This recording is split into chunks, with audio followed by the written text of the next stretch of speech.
Good afternoon, everybody. Big Mike back here with you once again. Welcome back to Big Mike Talks, where today I'm going to be going over the first part of the week in pro wrestling. That's right, I'm going to cover Monday Night Raw, NWA Power from Tuesday, AEW Dynamite from Wednesday, and Impact Wrestling and MLW Fusion from Thursday. And overall, it was a pretty fun week of pro wrestling. Although there is a little bit I'm going to get to a bit later on. Stay tuned for that. So, yeah, overall, grab yourself a snack, maybe something to drink, and let's do this. And we start off Monday Night Raw with the Judgment Day. Pretty much calling out their, what they've been doing on Raw. They've been running Raw and pretty much the entire WWE. We're going to be adding more titles soon. This brings out Kevin Owens, Sami Zayn, pretty much doing a little meta. Oh, haven't we done this promo before? In which, yeah, they've done this before. Which, whatever. And Owens pretty much says, look, obviously you didn't learn your lesson from last week. But how about instead, later on tonight, we're going to do Dom taking on Sami Zayn. And considering the last time you asked for a title shot, Sami is going to go after the NXT North American title, in which Rhea Ripley accepts on Dom's behalf. So, that's going to be interesting. Definitely some breaking down of the Judgment Day, which I kind of hope doesn't happen, but we'll see. Next up, we got Becky Lynch versus Zoe Stark, with if Becky wins, she gets her shot at Trish Stratus, but if Zoe wins, Becky has to get "Thank You Trish" tattooed on her chest. And, yeah, this was Zoe Stark's best match on the main roster so far. Becky looks like $1,000,000 out there, as always, considering she's the man. Trish tried to get involved, but that ultimately backfired. And then a manhandle slam for the Becky Lynch victory. So that means in the future, probably going to be at SummerSlam, we're going to get Becky Lynch versus Trish once again. And I hope Becky has a little backup, considering we haven't seen Lita in a while. Just saying. Next up, we got a little Cody Rhodes promo. Said he saw the clip of Brock Lesnar beating me up last week in front of my hometown and my mother. And he told Brock, you made one mistake. You left me breathing. Which, great line. And pretty much says, yeah, I don't want to just go to SummerSlam just to beat you, Brock. I want to embarrass you.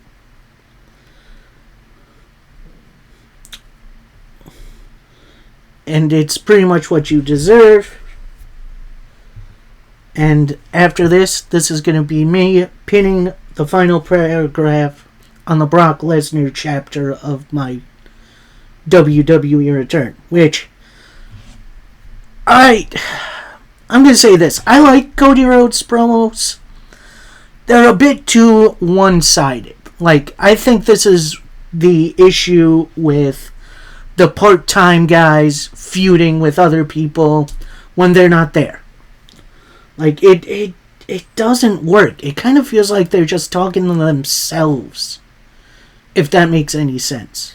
But overall, I'm going to be interested to see what Cody and Brock do at SummerSlam.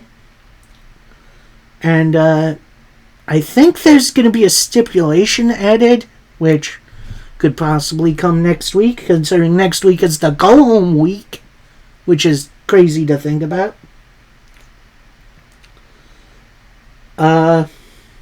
Then we get a short Ricochet interview, which is backstage, talking about Logan Paul. Pretty much saying, yeah, I'm happy he's here tonight, but I don't get this dude He handles his business well in the ring, but he's rarely ever here.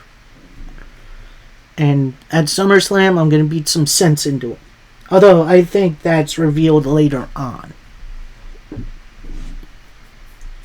We then go to the North American title match as Sami Zayn takes on Dominic Mysterio. And, yeah, this was pretty much Judgment Day heavy interference. Kevin Owens getting involved, but not fully taking bumps. Lots of good near falls. Dom hits a 619, which I don't think he's done in a while since his heel turn.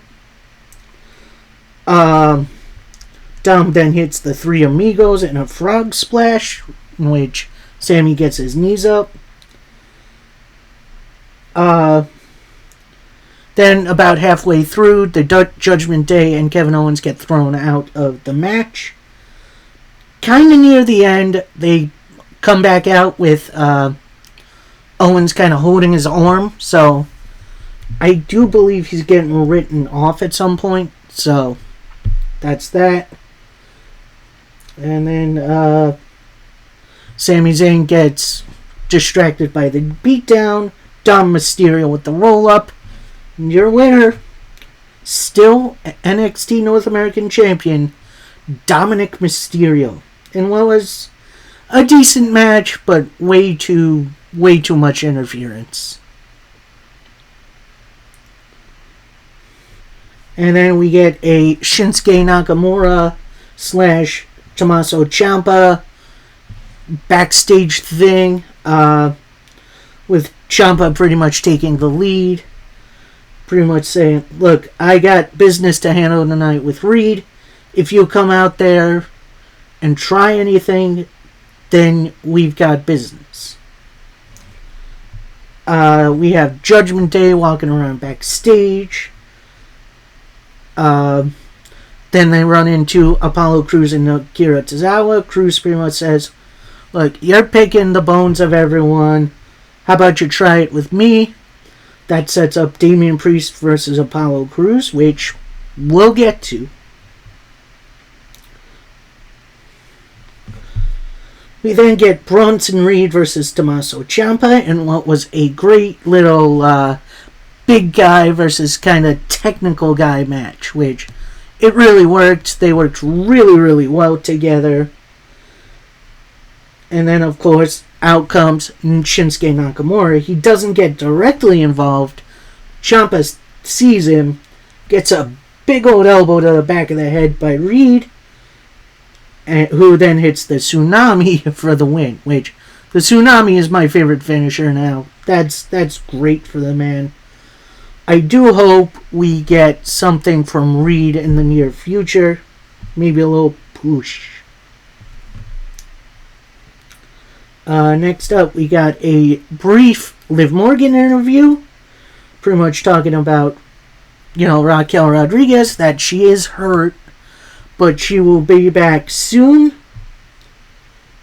And with that, Rhea is all mine tonight. She's the reason we lost the tag titles. And if you look in the history books, I was the last person to beat Rhea Ripley, which, that's interesting. A little playing on history.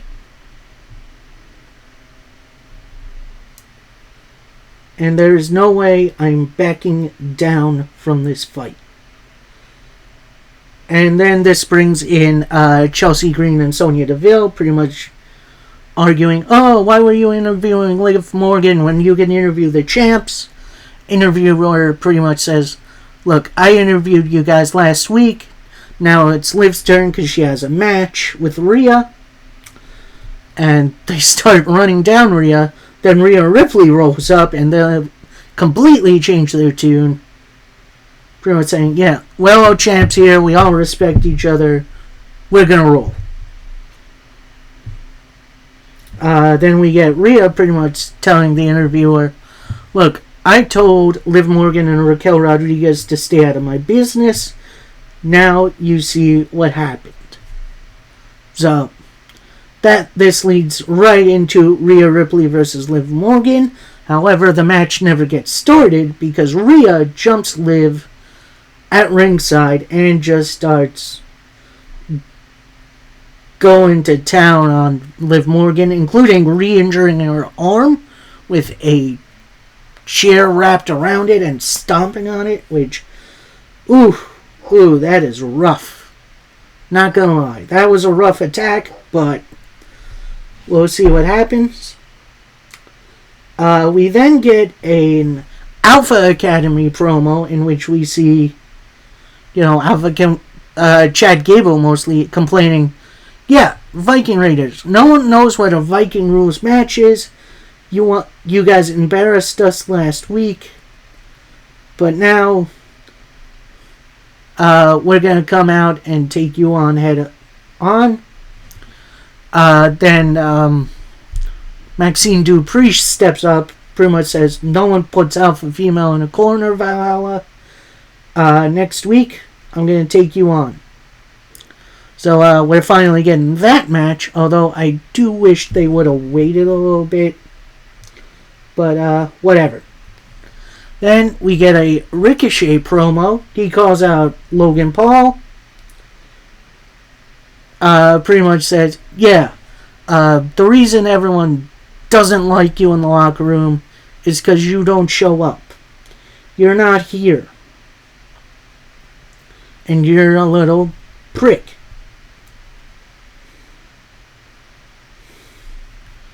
And I want you to come out here. Eventually, Logan Paul does show up. He hits Ricochet from behind, starts streaming or whatever, pretty much saying, yeah, Ricochet, I accept your challenge for SummerSlam. He then turns his back on Ricochet. Ricochet kicks up a super kick into a standing shooting star, which, honestly, that Logan Paul Ricochet match is going to steal the entire show. Like, just watch that. Next up, we got a backstage interview with Shayna Baszler. Pretty much saying, yeah, I'm sick and tired of being attached at the hip to Ronda Rousey. Talking hasn't put this whole feud to bed. A match won't settle this. So at SummerSlam, myself and Ronda Rousey aren't going to have a match. We're going to have a fight. In which, I hope that means a stipulation. I want to see the fight pit one more time. And I don't mean the satired cage one from WWE. I'm talking the old school one, the Lion's Den from SummerSlam. I want to say it was 98 between Owen Hart and Ken Shamrock. That was metal. That was good. We then get a Logan Paul backstage interview after he's walking around, pretty much calling what Ricochet did inappropriate, that he felt like a victim. But at SummerSlam, I'm going to put Ricochet in his place. So, should be a fun one. This leads into Damian Priest versus Apollo Crews, and I'm going to be honest, Crews got a lot more in than I thought he would. But after a South of Heaven, your winner, Damian Priest. While overall a good match, nothing to really write home about. We then get a Becky Lynch interview where she pretty much says, yeah, look, I was so focused on not getting that tattoo that I didn't even realize I won the match. It ain't over until I win. And then she walks off.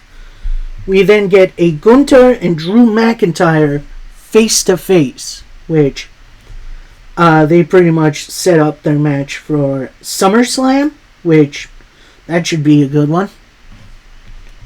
Then Drew goes into a story about meeting Sheamus and how they would always fight, but then that garnered a friendship between them. And then he turns to Ludwig Kaiser, in which he says, look, considering your boss doesn't want to fight tonight, why don't we sell things? And that gets agreed upon. We get Drew McIntyre versus Ludwig Kaiser, in which it was a short but sweet little match. Kaiser didn't get a ton in, but I feel like he got enough. And then after a Claymore kick, your winner Drew McIntyre. Then Gunther and Giovanni Vinci attack McIntyre post-match, in which Matt Riddle tries to make the save, but Imperium's numbers are way too much. Gunther then clears off the announce table. Looks like he's going to powerbomb McIntyre through it. McIntyre counters and powerbombs Gunther right through the table. Which, that's nice little setup. Going to be interesting to see that matchup. Next up, we got Ronda Rousey interview, where she pretty much says, Really, Shayna, you want to fight? Don't get into a fight.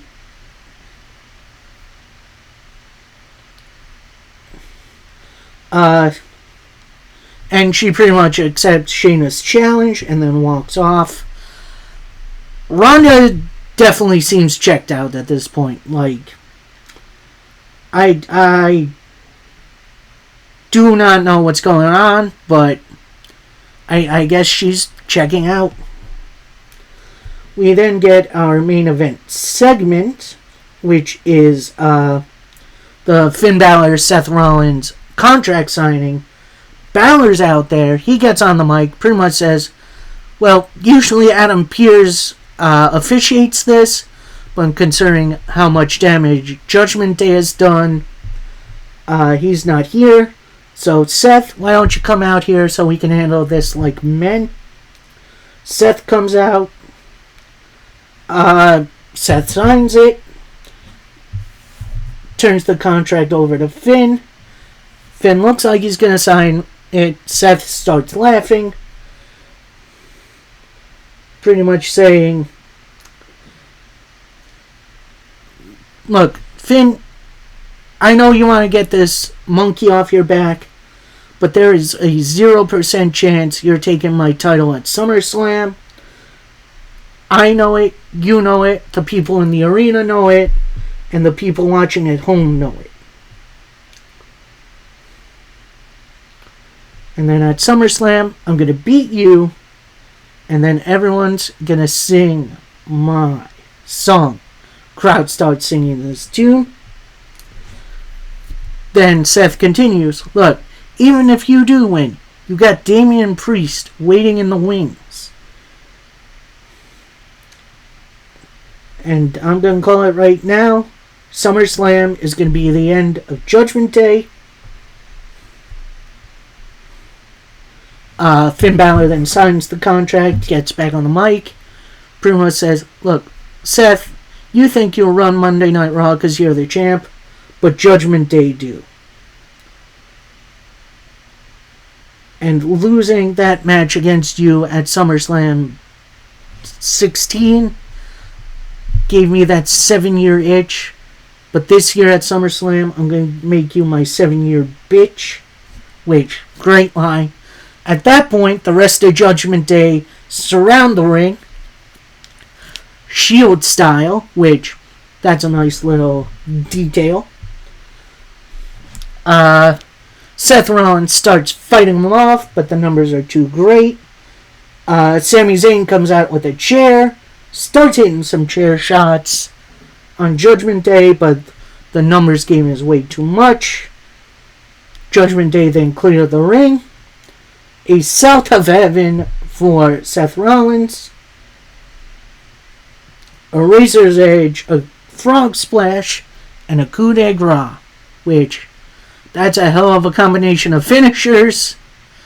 And, yeah, that's it for their Monday Night Raw. A bit of an unbalanced episode. Like, there were a ton more promos than there'd normally be. But, you know, they're building the SummerSlam at least. So, I do appreciate that. Next up, we got NWA Power. in which we start off with Carnage versus Jack Stane. And to start, yeah, it was a nice little powerhouse versus powerhouse match. But then right at the end, you got Dane and Carnage on the outside. And while Carnage was getting back in the ring, had the ref distracted, Aaron Stevens, who has been managing Blunt Force Drama, loads up his glove and decks Jack Stane that doses him out for a count-out loss. So, bit of a lame finish, but I can understand where they're going with that. So, we'll see. Next up, little tag team action player as Mike Knox and Trevor Murdoch take on Russ Jones and Shaft. And I'm going to say this, Russ Jones and Shaft, they put on one heck of a fight. Although eventually Knox and Murdoch did overpower them, including a high-low finish, which I think is one of my favorite tag team finishers, for the victory. We then get an interview with Matthew Mims, or Big Strong Mims if you want to call him that. Pretty much calls the Savages evil. And then he talks about Blake Troop, his opponent for the night. He's seen all the matches. And while he's a big powerhouse, I got a big heart, a strong mind, and I don't back down. Which, I think that's a theme for this week for wrestling. So, we'll see how that goes. That leads into Blake Troop versus Matthew Mims. And what was a nice little back and forth matchup. Not really much interference. And then Blake Troop wins with the knee bar, which a little quick for my taste this match, but overall I enjoyed it. We then get an Eric Jackson interview in which he and a couple others are in a blind eliminator tag team tournament. And yes, I know AEW just had theirs. Pretty much Eric saying, yeah, I did some research on my partner. While I don't know much about him, I think we can work well together. This brings in Fodder, who is his opponent. He pretty much says, while you don't know much about your partner, you really have to focus on me.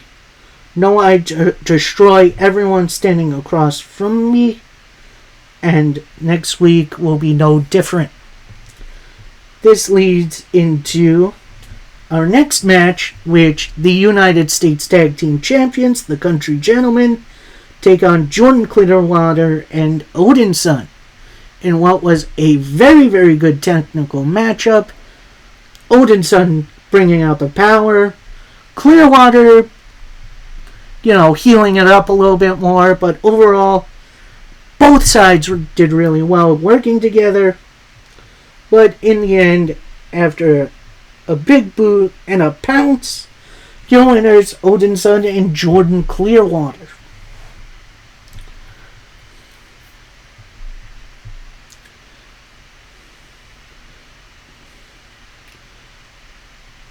Then we get a DGS segment.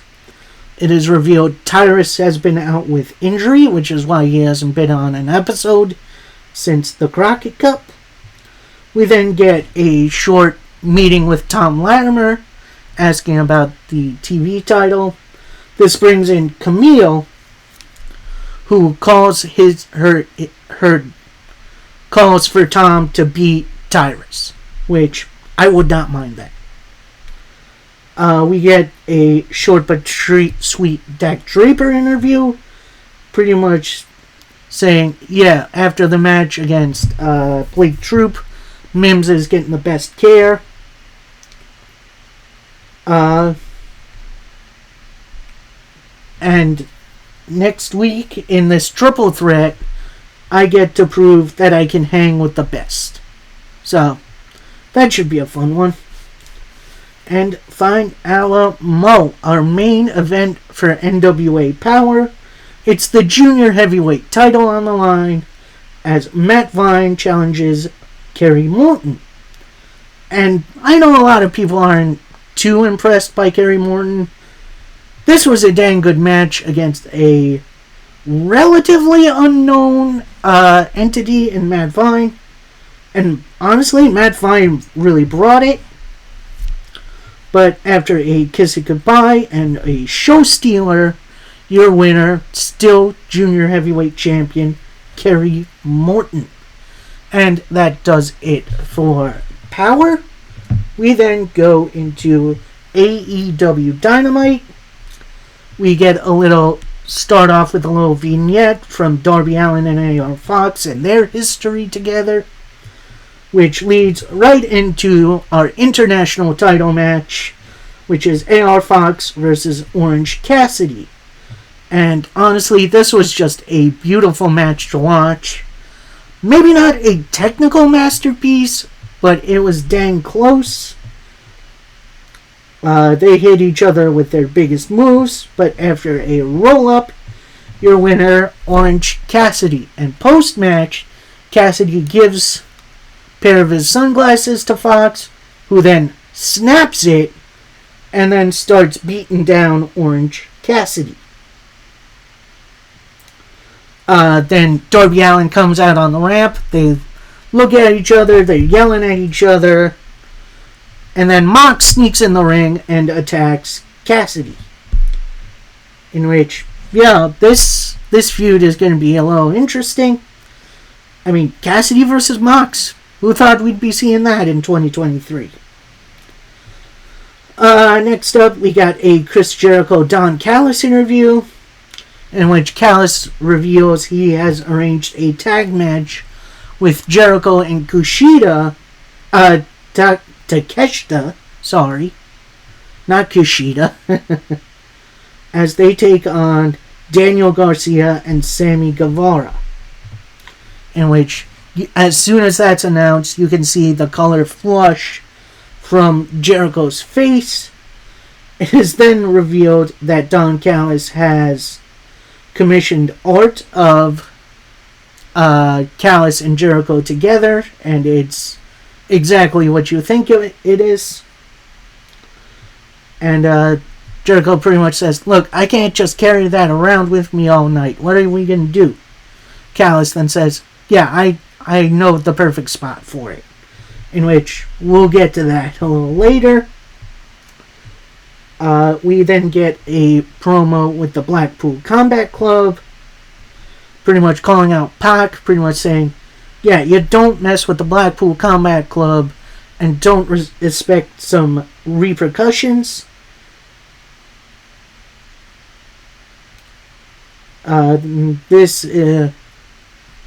This revenge tour is only the beginning. We then get a Jack Perry interview where he runs down the FTW title and talks down on ECW, which, bold move there, Cotton. Let's see how it works out for you. And then out comes the most unexpected guy, Jerry Lynn, who's been working as a producer for AEW for a bit. Pretty much saying, yeah, in ECW, we paved the way for guys like you. So, without ECW, there wouldn't have been a Jungle Boy. So it looks like Jerry Lynn is about to come to blows. Jack Perry pretty much says, whoa, I'm clearly not just going to compete, so we're going to do this on my terms, and I shall see who gets their ass kicked next week. So, Jerry Lynn feud, interesting, but not what I like to see from Jack Perry. Maybe this is a fake out. Maybe Jerry Lynn brings out someone else. Who knows? We then get a Britt Baker interview. Pretty much calls herself the face of the women's division. Calls out Taya. Pretty much says, I'm surprised you called me out. You're ready to swim with the sharks, so bring it on. We then get Pac versus the man who forgot him, Gravity. And yes, I am not kidding. Pac, in his previous gimmick with WWE, was the man that Gravity forgot. So now, this match is a funny play on that, if you haven't got that. Short but sweet match in Pac's favor. You had the Avalanche Brainbuster into the Brutalizer, in which Pac keeps it in initially, then lets go because the ref told him. We then get an Adam Cole and MJF interview. Adam Cole was about to say something, but then MJF pretty much says, "Look, FTR, I was happier when you guys were my lackeys. I'm so sick of your Mr. Clean looking bleep. And I'm going to hit you guys so hard that you spit out CM Punk's jockstrap." That line itself popped me. That was a great line by MJF. Then Adam Cole gets the microphone again. Pretty much says, "Look, Max, this isn't about winning or losing or about titles. It's become about friendship. And I just want to say you got nothing to worry about with me and the AEW title. I was just giving it to you last week. I'm focused on winning the tag team titles. And you're one of my best friends now." And then MJF, with the most unexpected line, pretty much says, "Adam Cole, because of what you done for me, I'm giving you a rematch for the AEW World title." Which, either this turn is going to be absolutely heartbreaking, or they're winning the tag team titles. Either way, I'm good. Then Roderick Strong interrupts, pretty much saying, "Yeah, Cole, don't trust this guy. He's going to turn on you. He's going to turn on you." Cole then shoos MJF away, gets right in Strong's face, and he says, "Look, man, you're acting a little crazy. I love you like a brother. You need to trust me." Then Cole walks away. We stay on Roddy, who pretty much says, "It's him I don't trust." So, yeah, we're going to wait and see. We then get an FTR in-ring promo. Say, "Yeah, I'm excited for this match. And Adam, I like you. I got no beef with you. MJF, I hate your freaking guts. This weekend, we're going to be generational ass kickers. We have to win, beat you guys. Win one. Cole, you've got one win over me. I'd like to rectify that. And with your dance routines and your skits, you're making a mockery of tag team wrestling. So this weekend, no more fun and games. We're going to have a fight. And we're going to beat the bleep out of you." So, yeah, that's going to be an interesting matchup. I can't wait for it. Next up, we got Darby Allin versus Swerve Strickland. Swerve has Prince Nana in his corner. Darby Allin has Nick Wayne in his. And honestly, there's not a lot I could say about this match. It was absolutely great. Near the end of it, both guys are on the outside of the ring.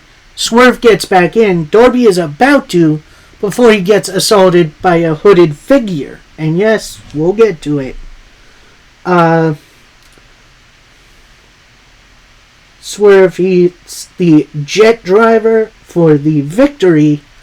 And then everyone standing in the ring, including the revealed AR Fox, in which Nana presents him an Embassy t-shirt. So he's joining with Swerve Strickland and the Gates of Agony to, bolster up the Embassy a bit, which I like. Then we see the other members of the JAS Matt Menard, Angelo Parker, Ty Conti, who is very pregnant right now, and Anna JAS, pretty much waiting outside Jericho's locker room. He shows up. They all walk into the locker room. Pretty much say, "Hey, nice painting." And the painting of him and Don Callis is on the wall. They say, "Yeah, Jericho, we need to talk. What's going on with you, man? The JAS means the absolute world to us. We're family. Not sure what it means to you, because right now you're being selfish. All this time we've been appreciating you, but we're questioning if you appreciate us." Which, that was a line. Like, that hit hard. And then everyone but Jericho walks out of the locker room. So, is this the last we'll see the JAS together in one area? I guess we'll have to wait to find out. Oh boy, this next match. Wouldn't say it's bad, but if you look online, there's a lot of discords along with it. It's Dr. Britt Baker, DMD, taking on Taya Valkyrie for the first time. And while the match wasn't bad, there were some ugly spots, including Taya looking for the Road to Valhalla, and it did seem like Dr. Baker maybe sandbagged her a little bit. I'm not sure what's going on here, but this was definitely a tough one to go through. And your winner via the lockjaw, Dr. Britt Baker, DMD. And look, I'm gonna go away from the script a little bit. I'm gonna say this. While I did enjoy the match, I can see why a lot of people are a little annoyed with it. It wasn't the smoothest of matches, although it was their first meeting. So I think eventually they'll get it down. But the overall treatment of AEW's women's division, like every week on AEW Dynamite, one match, one segment. On Rampage, one match, one segment. And then on Collision, one match, one segment. Tony, you've got hundreds of women talented enough to be on TV, and yet you just do this stuff. You just do one. It's you've got so much time. Give these women something juicy to have. A story. Please, I am just asking. Do something more with your women's division. And I'm sorry to get a little preachy, but I just wanted my voice to be heard. We then get our main event for AEW Dynamite. It is a triple threat tag team match, playa. We got the Blackpool Combat Club being represented by Claudio Castagnoli and Jon Moxley. You got the Best Friends, Trent Beretta and Chuck Taylor. And the former Ring of Honor Tag Team Champions, the Lucha Brothers. That's Rey Fenix and Pentagon Jr. And, this match was absolutely nuts. It was kind of basic, actually, for a main event style match. And then after a Penta Driver, Ricola Bomb, this brings out Orange Cassidy, who gets into it with Moxley. Pile Driver, Super Kick, and the Fear Factor. So your winners, the Lucha Brothers. And then post-match, big old brawl. So, a bit of a basic episode of Dynamite. Not super great, but it wasn't horrible either. It was kind of middle of the road. Hopefully they step up for the next couple weeks, because in I think it's 5 weeks, we got All In, which is their big Wembley show. And again, we don't have any matches announced for that yet. Get on that, Tony. We gotta have something soon. Next up, we got Impact Wrestling. And the fallout from Slammiversary, which, if you haven't seen it yet, go give it a watch. I'm telling you, it was that good. And we start off Impact Wrestling with Trinity teaming up with Subculture's Danny Luna to take on The Coven, which is Taylor Wilde and Kylan King. And I'm going to tell you, Danny Luna showed out for this match. This was a great showcase for her. This was a great kind of coming out for The Coven. And Trinity's easily one of my favorite women's wrestlers of recent years. So maybe a bit biased, but whatever. And then after an X Factor, your winners, Trinity and Danny Luna. Post-match, we have Deonna Purrazzo come out. She gets a mic, pretty much says, Trinity, I'm only out here to tell you one thing. At Emergence, I'm coming for my rematch for my title. Short, sweet, to the point. Let's get out there. We then see Lio Rush backstage. Moose, Brian Myers, and Bully Ray roll up. They pretty much ask, look, are you with us or are you against us? Leo pretty much says, look, I'm not here to make friends. I'm just here to win championships. Moose then cuts him off a little bit, pretty much says, look, we're not here to ask you to be our friend.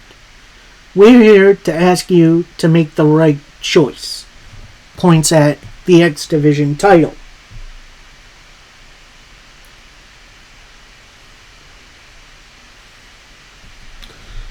We then get a Dirty Dango Johnny Bravo pre-taped segment. Dango pretty much says, look, I haven't taken Santino seriously. Calls out his daughter, which, that's getting a little personal, don't you think, Dango? He then runs down the authority figures in Impact. That's Santino and Scott D'Amore. And now I got someone to watch my back. He was trained by Viano 6, which, that's a heck of a trainer. He's not Johnny Bravo anymore. He's Alpha Bravo, which I think is a little play on the Shield, kind of.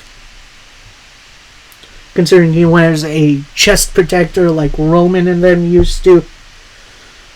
And then we get the Loser Leaves Impact match. We got Zicky Dice taking on Johnny Swinger. Swinger initially tries for the finger poke of doom. Zicky, of course, flops. Johnny goes in for the pin. Zicky with a roll up. 1, 2, kick out. And then they both rake each other's eyes. Couple of hair pulls. Ref gets in between them, those two at one point. Knee to the twig and berries by Swinger. And then Swinger does something interesting. He takes off his bandana and he says, yeah, starts walking up the ramp. Zicky Dice chases him, pretty much says, hey, what are you doing? Let's finish this like men. Swinger says, look, kid, it's not my time anymore. I'm done. It's your time. Get in the cart. In which he's got a little, ring cart, like what Andre the Giant used for, WrestleMania 3, if you remember way back when. And, of course, Zicky Dice is posing a little bit. Swinger is pushing him down the ramp. And then big old clothesline to take him out. Rolls him back in the ring. Pinfall. 1, 2, 3. Your winner, Johnny Swinger, who not only stays in Impact, but now gets his title shot. What title will it be? I don't know. I kind of hope it's the digital media title, because I think that would be a great matchup. Speaking of the digital media championship, we get to see Santino, Joe Hendry, and Yuya Uemura in the back, and they're talking about the digital media champion, Kenny King, and who's going to be the future challenger. Yuya talks about triple threat. And, yeah, it's pretty much accepted. And, so, yeah, next week we're going to get Kenny King versus Joe Hendry versus Yuya Uemura for the digital media title next week. That should be a good one. Next, we got a short Nick Aldis promo. Pretty much says, EY, we're no strangers to one another. But tonight, we're on opposite ends, like we did when you took my title. And tonight, I'm going to give you a slice of traditional humble pie, which, that's a great line. Next up, we got Giselle Shaw taking on Masha Slamovich, in which these two ladies, they went right after one another. It was hard-hitting. It was great back and forth. Vidal tried to get involved, but Killer Kelly took him off the apron. That led to Savannah Evans taking out Kelly. But then as that's going down, Giselle Shaw hits Slamovich with the denouement for the victory. So I guess Shaw and Evans are going to get a future tag title shot. That should be fun. We then get a short Jig Something vignette, which I am super happy he's back. Then we get Kazarian and Tracy Brooks backstage. Tracy wants 5 minutes in the ring with Alicia Edwards. Kaz pretty much says, whoa. Tracy, you're not a wrestler anymore. You can't be doing that stuff. And I'm happy you've had my back since day one. But you're better than this. And let's go talk to D'Amore.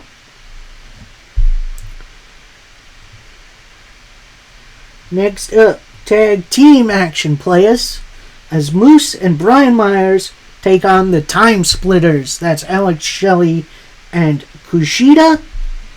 And this match was very heavily Powerhouse Moose taking on Kushida and Alex Shelley.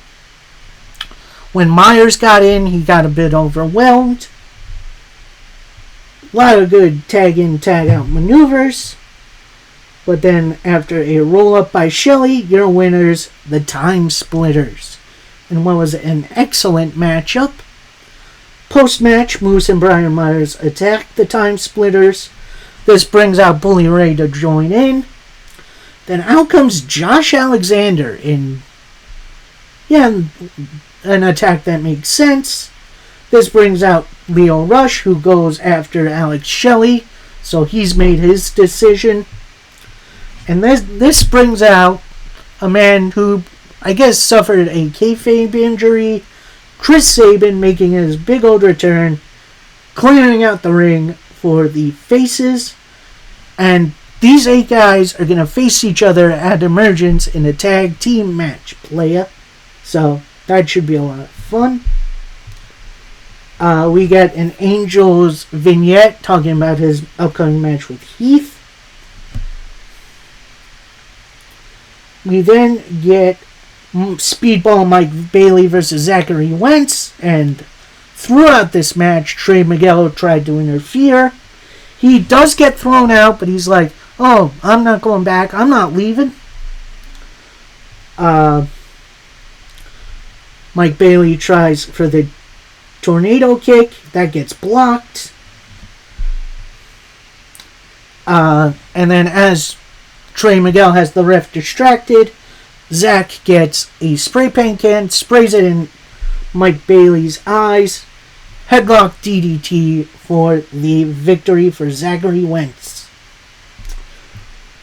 And Fine Alamo, our main event for Impact. We got Showtime Eric Young taking on the national treasure, Nick Aldis. And boy oh boy, this was a heck of a finale in Impact for Nick Aldis. Lots of good back and forth. At one point, they threw each other outside of the ring. They hung onto the top rope and skinned the cat. So that was a heck of a spot. Throughout the match, you see Eric Young going for the pile driver, but Nick Aldis being a step ahead. Aldis had the Kingsland Cloverleaf in for a long time, but EY gets out of it. EY finally hits the pile driver for the victory. And now post-match, the Design, which is now just Diener and Khan, attack EY from behind. And then a bunch of choke slams from Khan, the antidote from Diener to finish out Impact.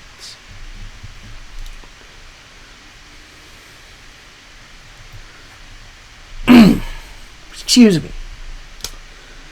And Fine Alamo for tonight. We got MLW Fusion, in which we open up with a nice little vignette for the Opera Cup. Which, if you don't know what this is an old school wrestling trophy in which there was a tournament competed on in opera houses back in I think it was the 1800s. So this was brought back by Davey Boy Smith Jr., in which his uncle, I believe it was Stu Hart, won it one year. So that's pretty cool. We got a nice little Ricky Shane Page promo, pretty much saying, yeah, the calling is done. And Matthew Justice, you're not making it through tonight. We then roll right into Ricky Shane Page versus Matthew Justice. Justice jumps Ricky Shane Page before the bell. And apparently this was a no DQ match because Justice gets a ladder and hits... Well, it doesn't hit Ricky Shane Page, actually. Just the goons. The calling goons who have gas masks and stuff. They get in the ring. Spear immediately for a 2 count. And honestly, this was a nice little back and forth between these two very capable gentlemen. But then after a Ravenflow DDT, your winner, Ricky Shane Page. You got we roll right into Delmy Exo backstage, getting congratulations from ring staff. And then Becca rolls up, pretty much saying, oh, look at you, applauding mediocrity. You've never toured the world like I have, and I should be champion. Then Love Doug interrupts. He was one of the recent open draft draftees. Pretty much telling Becca he loves him. He loves her. Becca then turns to him, pretty much saying, Daniel, stop. Leave me alone. I don't love you. Now get out of here. In which he drops the flowers he was holding for Becca, which, that breaks my heart, man. We then get a Hot Sauce Tracy Williams interview, pretty much saying, look, Tony Deppen, I've beaten you in every match we've faced off together. You've had a lucky victory every once in a while. But this is my first step in bringing the Opera Cup home. We then get a Mr. Saint Maroc promo. He's in the back. He's all bandaged up like a mummy, calling himself the most important man alive. And then Mance Warner, laying your hands on me is the last thing you'll ever do. I'm going to send all kinds of legal action your way. But on top of that, I'm sending Matt Cardona after you. And yeah, at Fury Road, it's going to be one of the Second Gear crew versus Cardona. We then get Part 5 of the MLW Open Draft, in which Tyara James is picked. Not sure who she is, but I am very excited to watch her and her style. We then get a backstage Jacob Fatu interview in which he says, look, calling, you're not just coming up after some random. And Ricky Shane Page, you're knocking on the wrong door, brother. And next up, we got a Boomaye Fight Club tryout match in which Jay Bougie takes on Mr. Thomas. And honestly, this was a heck of a good match. Bougie definitely a bit of a high flyer, but eventually he does get hit with the end of days into the power bomb for Mr. Thomas to get the win. He gets on the mic, pretty much says, kid, you got fighting spirit. You're rolling with the Boomaye Fight Club now. So, I guess he's in even though he lost, but he did put on a really good showing. Then we get a nice little Willie Mack promo saying, Alex Kane, you and the rest of the world have been underrating me for years now, saying I don't deserve a title shot. Well, I've been all around the world, on people's mind forever, and keep doubting me, Kane. It's firing me up. We then get a Mance Warner promo in which he's up backstage on this couple of stairs and pretty much accepts Matt Cardona's challenge for Fury Road. That should be a good one. And fine a la Mo. We got the last match of Phase 1 for the Opera Cup as Hot Sauce Tracy Williams takes on Tony Deppen. And honestly, I know I've seen these guys wrestle a bunch of times, especially on Ring of Honor. I think this was their best match yet. Nice little back and forth. We've had chicken wings. We had sleepers. Throughout the night, the match, Tracy Williams tried to go for the pile driver, but that got blocked. Eventually, he does hit the pile driver to pick up the win. And then we finish up with a short Alex Kane promo in which he says, MLW likes to stack the deck against me, but what kind of stacking is this? We got the grimace of MLW and Willie Mack. He doesn't take this stuff seriously. I'm going to need a warm-up match. And we're going to be in Mexico next week. So I'm going to do that there. So, pretty fun episode of MLW. And honestly, a pretty dang good week of pro wrestling so far. I hope you guys enjoyed it as much as I have. Coming up Sunday, of course, will be the rest of the review for this week. And next week, I'm going to say like maybe Wednesday or Thursday, I'm going to bring you my predictions for SummerSlam. So that should be fun. I cannot wait. I hope you guys are excited too. Please like, comment, subscribe if you haven't. And until next time, happy wrestling, everybody. Peace.